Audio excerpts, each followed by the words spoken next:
So today's video was inspired by Laura, and Laura wanted to know how to know that you've impressed your subconscious mind well enough that you're now living in the end. Laura, thank you so much for this idea of talking about living in the end and living from the end, living in the wish fulfilled. It's all the same thing.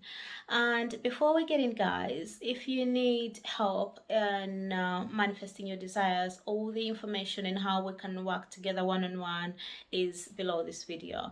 And I have helped my clients manifest anything from love to specific person to kids to jobs, just anything. I can help you manifest anything. Okay, so let's get in. So how can I know that I've impressed my subconscious mind well enough or successfully enough to know that I'm now living in the end? And I'll talk about it in two ways, how other mystics teach it and how I teach manifesting, or how I do it. So other mystics, and in particular Neville, he talks about the fact that the feeling will become natural. So he talks about impressing your subconscious mind long enough until you have a naturalness about the feeling that you want, and that is really great. It is it's not wrong, it's not right. Because here's the thing, manifesting is a game designed by us, rigged in our favor, and so there are no rules. So we make our own rules when it comes to manifesting. And for example, one of my assumption is that my desires manifest for me no matter what. So to me, it doesn't matter whether I've impressed my subconscious mind well enough. If I do it well, it's really good because it's a good state to be in. But if I don't, it doesn't mean that I'm not gonna have my desire. And so here's how I teach it. So for me, in my methodology, I decide what I want, or I define my desire. And once I decide what I want, then that is it. Then I start living from the end as if I already had it. So let's use an example of a promotion. Let's just say I want to manifest a promotion, and in particular I want to manifest maybe being the CEO of headquarters, our company headquarters in Japan. So I've defined my desire, I know what it is, I claim it. Yeah, I intend to manifest promotion. I intend to be the new CEO or the new whatever regional manager in Japan. So then once I've defined it and claimed it, from that point on, I start living as if it's already happened. I move and live and breathe as if that's already happened. And what do I mean by that? This is all done inwards. So done in here, so done in here. It's not necessarily done on the outside. It doesn't mean that I start showing, let's assume I'm living in London. It doesn't mean that I start showing up for work at different hours because I'm now living in Japan.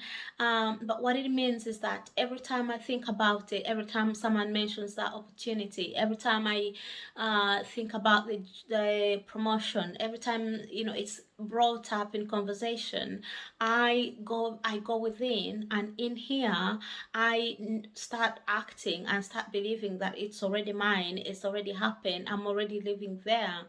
And so I ask my clients, what's the ultimate feeling that you want? What would this thing give you? Is it peace of mind? Is it joy? Is it freedom? Is it how would you feel if this was true? And once you know the feeling that you're after, you then want to continuously bring yourself into that state, into that feeling, and you want to keep tapping into the feeling that you would get if this was a reality.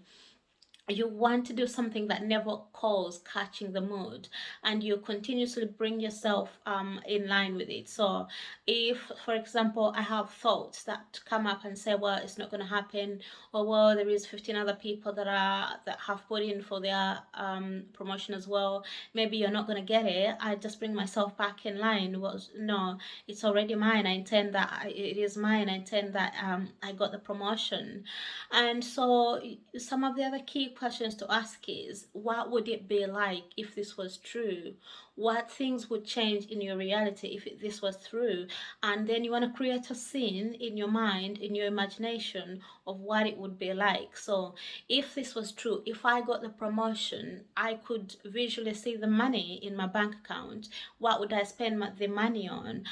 If this was true that I got the promotion and I'm now living in Japan, I can go in my visualization, I can create a scene where I am walking in Japan, going to the shops in Japan, having dinner. Maybe my friends and my family are visiting me and I'm showing them around. Maybe I am walking around some of the tourist attractions or some of the places that I would like to be. So I am doing all those things in here and in here, and I'm continuously getting into the feeling that I would get if this was true. And in my experience, how I know that I've actually successfully tapped into living in the end is that I'm persistent in my assumption. So that means that no matter what happens on the outside, I persist in calling myself that which I want. So no matter if I hear that maybe the job's gone or they've given it to someone, that I don't give up. I still continue to say I am now the new CEO of our office in Japan. That from the moment that I make the decision, I persist in that assumption.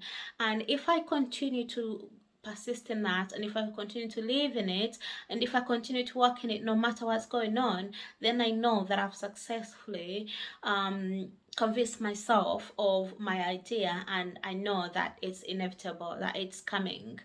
And so yeah, those are some of the key ways that you can know that you're living in the end. Is several ways that you can do it. The way Never does it, whereby you impress yourself so much so that it feels natural, or you just know that you're persisting, that every single time you're persisting in your assumption, every time you think about it, every time you're doing your meditation, you're doing your whatever exercise you do, manifesting exercise, that you're bringing yourself into the person that already has your desire, and you're thinking as if you already have it, and you're thinking from that state of someone who already has